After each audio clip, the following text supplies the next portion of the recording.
House and Committee has resumed.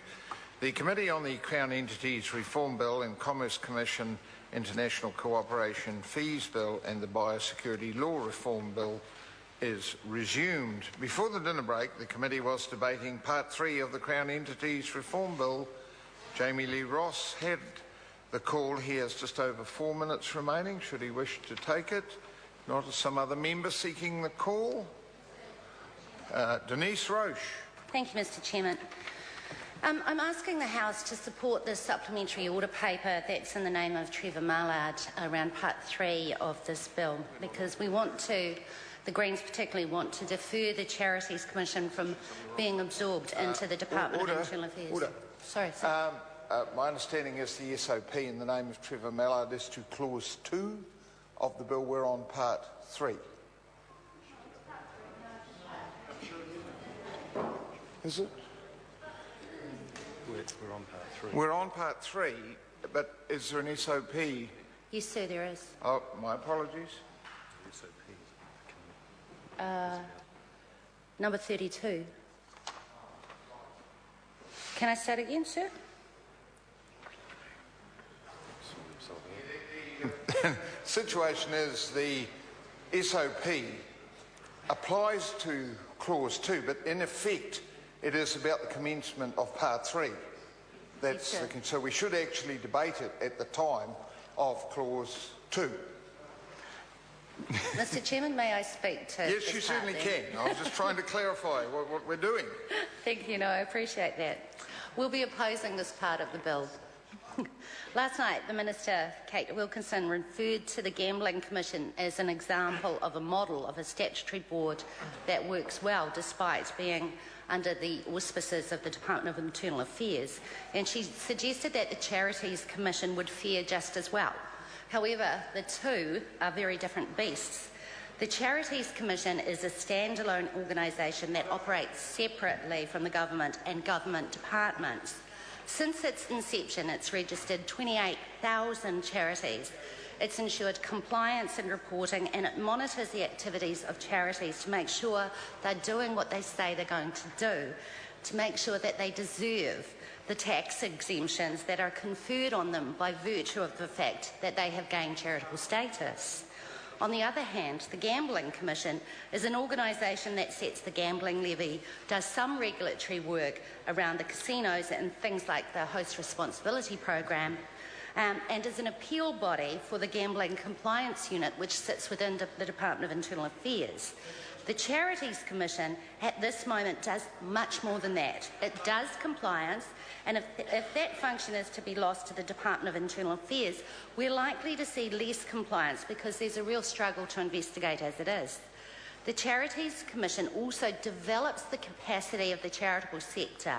It's taken them about 6 years to develop a solid reputation, and they're hugely effective in delivering information that enhances the sector.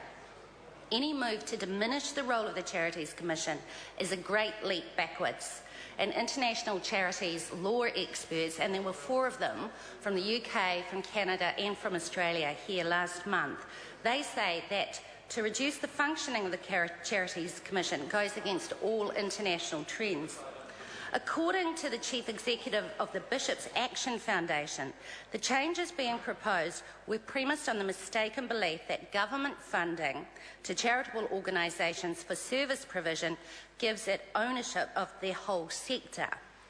Many in the charities and community and voluntary sector believe that this bill will result in less transparency around the charitable sector. They also think it will mean more bureaucracy and subsequently less innovation. And there are well-founded fears that removing the Charities Commission from its standalone status reduces its ability to be independent and will result in less understanding by the government of the sector. We want to retain the special and effective characteristics that the Charities Commission has worked so hard to achieve over the last 6 years. And the amendments that the government's wanting to put up just aren't going to manage that. The actions about doing this are premature. The Act is still a fairly new piece of legislation, and it's due for review in 2015.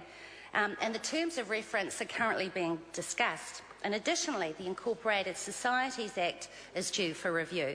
Part of that review is to plan to meet the needs of the sector in the future. In light of these changes to the Charities Commission, it's premature. We need to listen to the people in the community and voluntary sector who are affected by these changes. It's a significant sector.